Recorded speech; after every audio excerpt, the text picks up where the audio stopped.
Okay, we're ready to rock. Hi everyone and welcome to another video.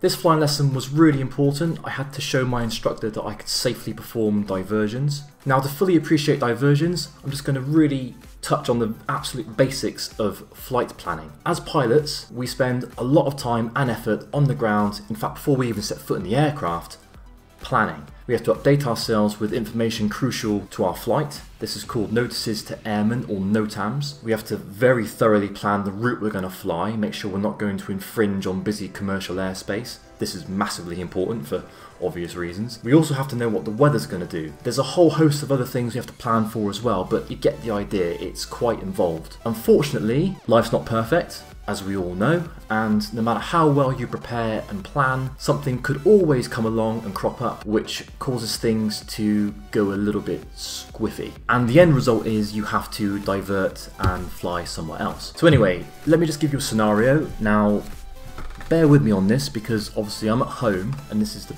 best that I could find. So we've got our aircraft, and I know what you're going to say, but actually this plane is bigger than it looks and there's lots of leg room on board. It's very comfortable. So we've got our aircraft and we've planned everything spot on. It's perfect. We're flying along happily and everything is going tickety-boo. We're now coming in to land at our destination. Oh no! Shock horror. There is a giraffe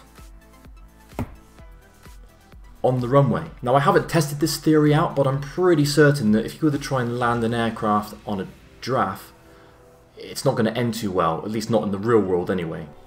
So, to cut a long story short, we do the sensible thing and we decide it's not safe to land on poor Mr. Giraffe, and we turn around and we divert and we fly somewhere else.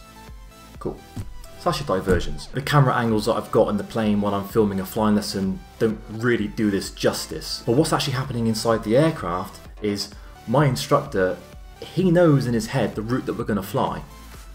But I've got absolutely no idea. All I know is that we're going to take off and we're going to fly to our first waypoint, and then from there, I'm clueless. And he's just going to drop it on me and say, right, Chris, now take us to this place, please. Now divert us to this place, please. So I literally, whilst flying the aircraft, have to take those instructions, look at my map, and work out exactly where he's telling me to go. So at that point, not only am I controlling the aircraft, but there's a whole host of mental gymnastics going on. I have to calculate what direction we're going to turn, what new heading we're going to fly. I have to factor in the wind conditions and whether it's going to push the aircraft this way or push the aircraft that way. And I also have to calculate a new ground speed, and then with the new ground speed, inform my instructor of the estimated time of arrival at the new waypoint. So yes, it gets a bit tricky. I was certainly worried about how well this was going to go. I mean, I always prepare well for my lessons, but you never know until you're put in the situation just what's going to happen. But anyway, I'm talking rubbish. Let's see how I got on. I split this video into two parts as it was a very long lesson. This is obviously part one. I hope you enjoy. You're joining us now on the ground at Kemble, ready for takeoff.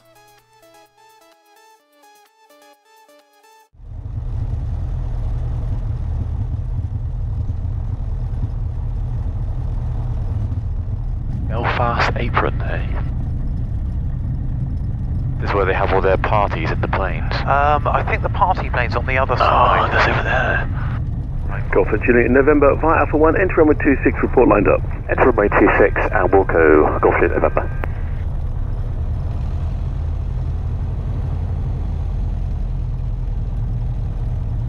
Right, they're out of the way, aren't they? So the approach is clear. Yeah.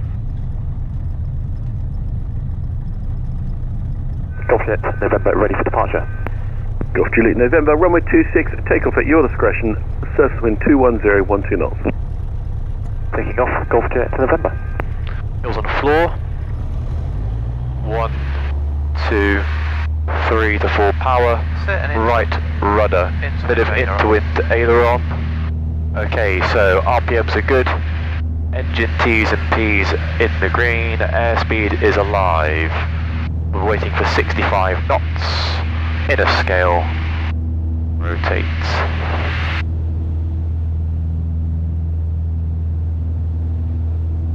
Ready for departure. Via Alpha 1, enter runway 26, report lined up. Very nice. Let's pitch up to 75. Engine T's and P's are still in the green. Via Alpha 1, report lined up.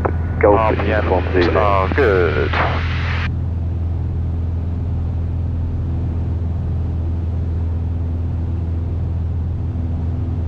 That's trimmed pretty well, actually. Okie doke. We're climbing straight out to Tetbury. So as you can see, we've just departed Kemble and my instructor has asked me to fly us to Tetbury. Once at Tetbury, I know to expect a diversion. Now I just want to briefly talk about this, and hopefully this is useful to other student pilots, in particular student pilots who may be new to navigation.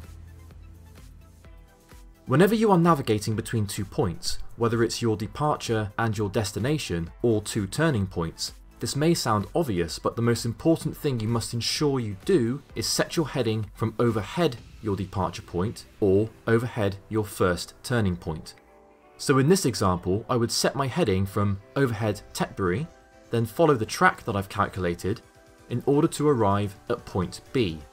If you fail to do this, it means that you will be off of your desired track and you will end up somewhere completely random, which causes all kinds of headaches.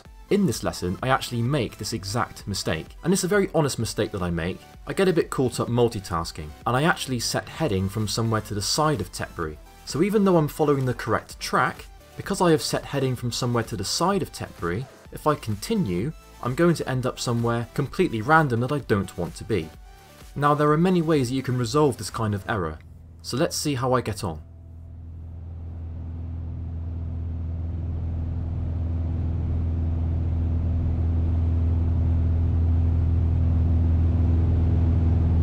Feet, or where we're going to get to? Yeah, 2,000 feet should work. And after you've done the after takeoff checks, I'll give you your first diversion. Okie dokie, so approaching 1,000 feet on the QNH roughly, so landing light off. Fuel pump off. Golf Juliet November, coastal pressure 1019, report changing en route. That was Russ, wasn't it? Yep. Cotswold, QNH 1019, and Wilco, Golf Juliet November. Lined up. Runway 26, take off at your discretion, surface wind 210, 11 knots. Taking off. So Tetbury to the left. Okay. When we get to Tetbury, I want you to take us to Ross on Wye, please. Ross on Wye.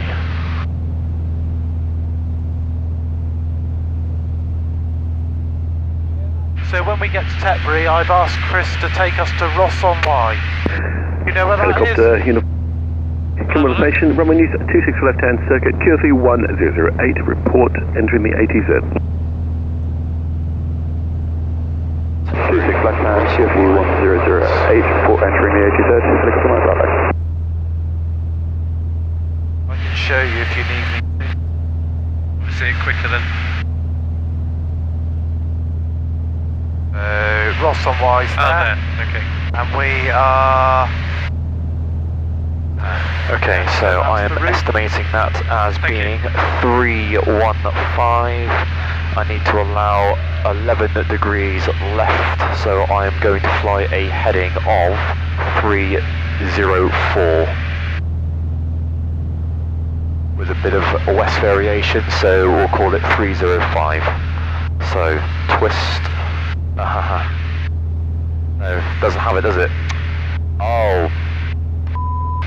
Okay, twist, turn, overhead Tetbury. Time, what's the time, Mr. Wolf?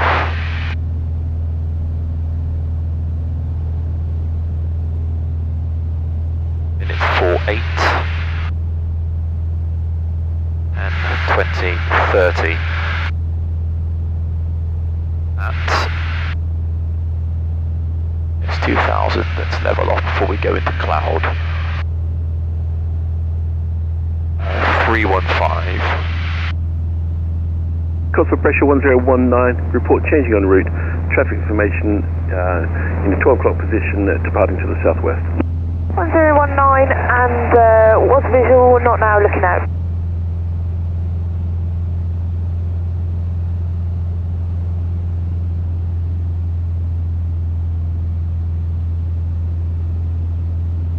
305, I said, didn't I? That's 310.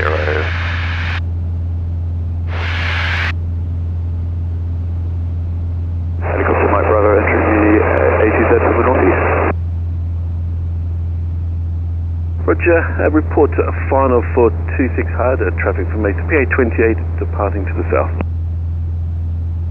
Final for 26 hard, listen to traffic. I'm just going to sort this out because I messed up with the bug, because I forgot that it hasn't got a bug. So 290, Tetbury is there. Let's pick up. Alright. This first one's going to be a bit skewish, but I'm going to still try to do it.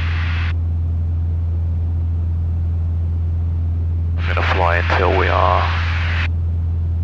about in line on the track.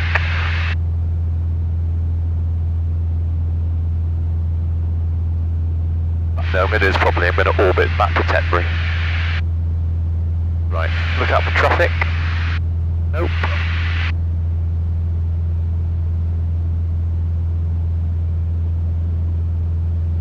Please feel free to give me a lookout. Anyone else as well? Yeah, everybody. Helicopter Mike Bravo, would you prefer the grass or hard? Can we take grass, please? 26 grass, land at discretion, surface wind 220, 11 knots. 26 grass, landing. Helicopter Mike Bravo. We're making about 95 knots indicated airspeed, which is exactly what I wanted, so that's good.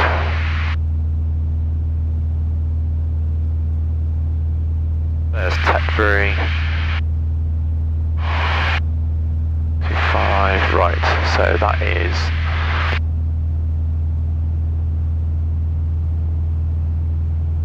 about there. Right.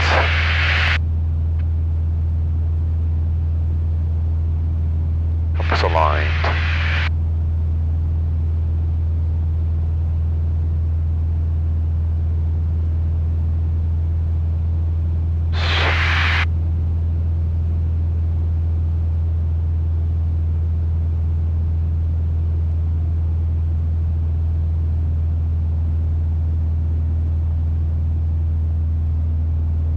Okay, so twist if we had the bug, turn overhead Tetbury, which we are. Time, it's going to be minute 52.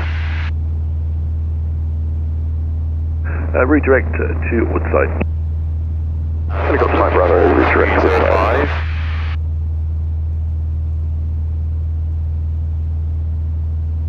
I'm going to do that first, get myself on the track, and then I'm going to give you an ETA. Clear the zone to the south, request reach to change to Brise 124275. Frequent Brise 124.275, good day. Frequent Brise, thank you. Okay, 305. Minute 52. We have got, that's 30 miles, 30 nautical miles, and that's going to give me 98 ground speed, so let's call it 100 at 30, there's approximately a third, at 20, just under, so I estimate Ross on Y at minute 12. Okay. Let me know any changes to heading or ETA. Okay.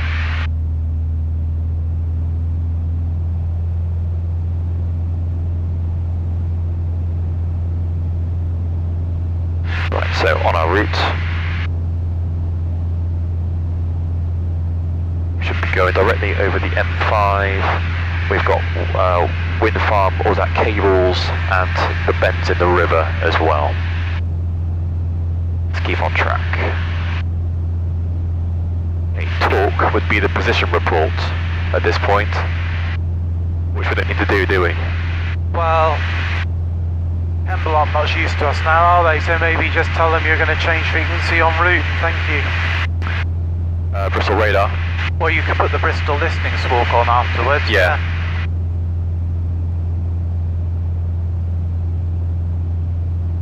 Golf Juliet November, changing frequency to Bristol radar 125.650. Golf Juliet November, free call Bristol 125.650. Good day.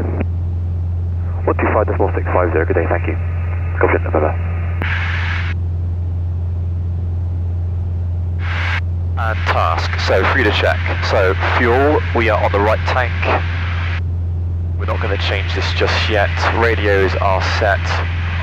Let's not go in the cloud. Engine T's and P's in the green. Carburetor's going to go hot for a moment. We have amping with sucking.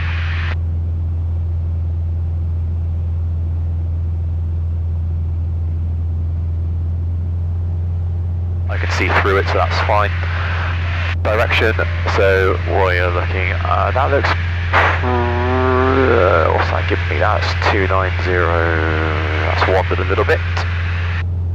And altitude, 2,000 feet on the QNH of 1019. So, gross error check at this point. I am directly facing the bends in the river, which is what I anticipated. I'm maintaining 2,000 feet. Let's bring that back off. Otherwise the airspeed is going to be out and the ETA is going to be out.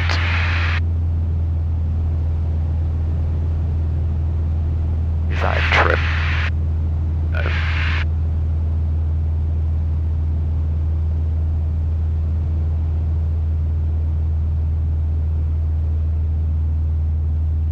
And the M5 is directly in front of us, which I also anticipate, and we should have Stroud to our right, and that is Stroud on the, just over by the hills there, isn't it? How's everyone feeling? Joyous? Yeah, loving it. Nice day out. And we've got a railway there as well, which should be the line goes through Stonehouse. So that is Stroud. I can positively identify that as Stroud, and I should be just to the southwest of Stroud, which I am at the moment currently. Descending, let's add in some power. That's beautiful today, isn't it? It's not bad, is it? It's very clear. Yeah, it's nice. Anybody that doesn't make their diversions on a nice clear day like this. Okay, no pressure. We've got the M5 running north to south. We're just passing over as part of my gross error check, which I'm happy with. And also we've got that convenient, I'll just show you that convenient bend in the river there, That's a really which is good one, exactly isn't it? what we've got ahead of us. And that's just the sort of thing to look for, because that really shows you whether you're on track or not. Absolutely. You know, the M5 is pretty hopeless, isn't it? Well, yeah, because it's a line feature, yeah, absolutely. So they get a fix. We've got. What building is that down there? Yeah, I don't know, some sort of factory. It went up fairly recently. Okay, gonna redo this. So that is on 30. That's wandered slightly. It's a for that in this plane, but never mind.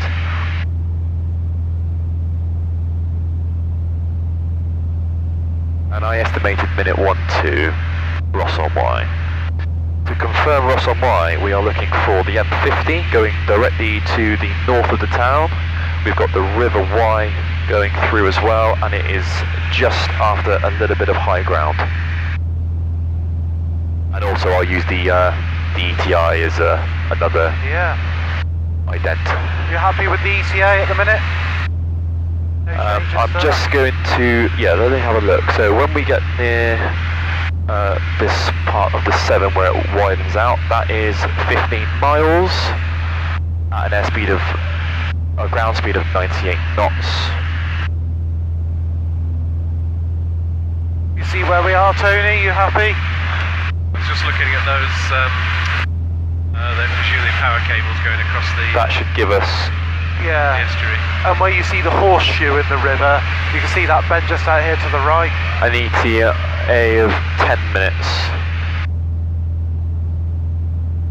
I'm going to ever so slightly adjust the ETA to minute 09. 09, okay.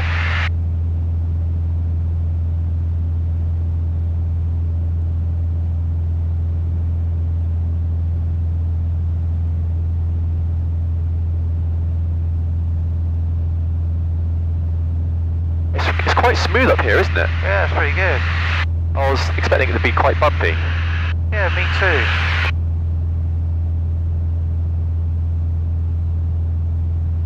Okie dokie.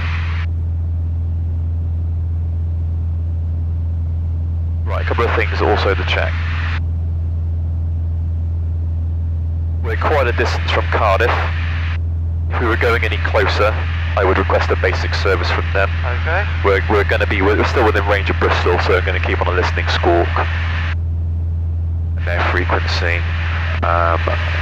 Let's just get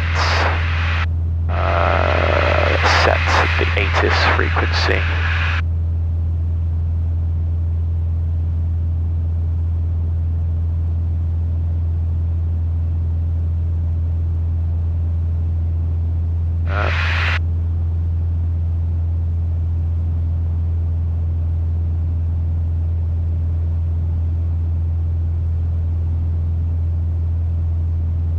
Again, 290, 290.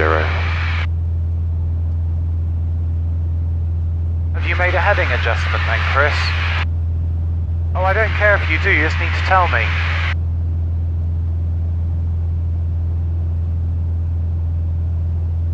Yeah. So, my heading adjustment is 40 Bravo Romeo. 300. Information X-ray is current vectors for the correction. Would you like to localize the DME approach?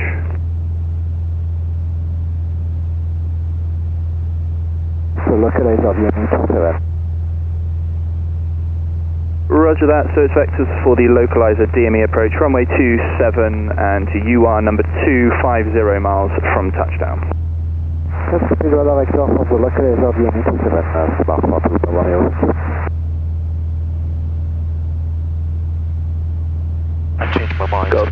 Roger, 4507 listening watch only and remain outside, report ready for rejoin.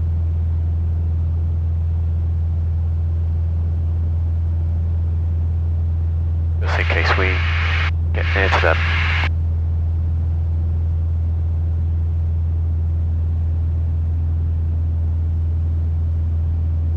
Okay, so this is the raised ground and the forested area on the map to the left, which is what we anticipate. We are flying slightly above it, so I reckon we've gone slightly off track. So from there, I'm going to adjust my heading to 320.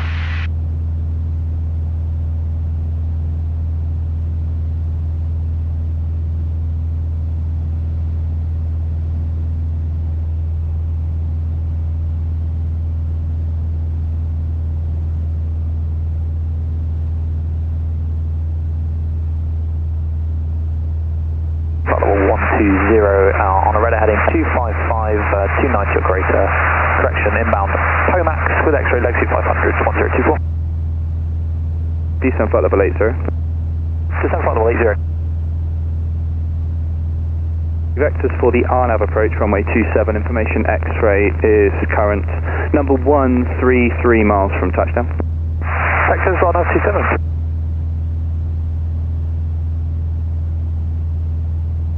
Continue present heading, report your heading. Present heading, heading 255.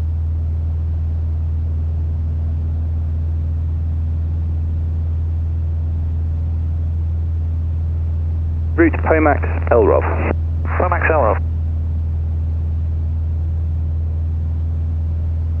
Descending file 70, heading 070 degrees with X-ray 1324, 220 knots. Bristol radar, hello, vectors for the RNAV approach, runway 27, information X-ray is current, and you are number 350 miles from touchdown. Just going to adjust my ETA to minute 05. Okay. I think we're getting an extra push from the wind. Okay. Contact director 136.080. 136080. Descend to altitude Fuel 6,000 feet. radios I've got crossed in case we turn that way. I'm going to speak to them. Engine T's and P's are green. Amping, sucking, Bravo Romeo 35 carb miles heat. from touchdown. Just to avoid this cloud. contact Bristol Director 136.080. Direction 320. 136.080. 320. Altitude 2000. QNH 1019. Okay, so it's currently minute 24. Ahead of us, directly ahead on the nose. Just coming. Currently going to be flying overhead. We've got the river, we've got the M50 motorway, we've got the ETA, and we've just passed the ridge in the green. 6 miles from touchdown. I'm happy to confirm that that is Ross on Y. What time is it? It is currently minute 25. Okay. Oh, minute 05. Quebec Alpha 36 miles from touchdown. Good. Okay, I would like you to take me to Great Malvern now, please. I agree, it's Ross on Y. Do you agree it's Ross on Bristol, Y? very good afternoon to you now. It's the Script 4 Mike Charlie. Level 120, heading is 260. The M50 runs just to the north side of it. You'll see it in a moment, it's just there. Great Malvern. Script 4 Mike Charlie, Bristol, radar hello vectors for the RNAV approach, runway 27, information X-ray is current. You are number 4, 50 miles from touchdown. Turn right heading 275. Descend flight level 100. I'm estimating that about 040.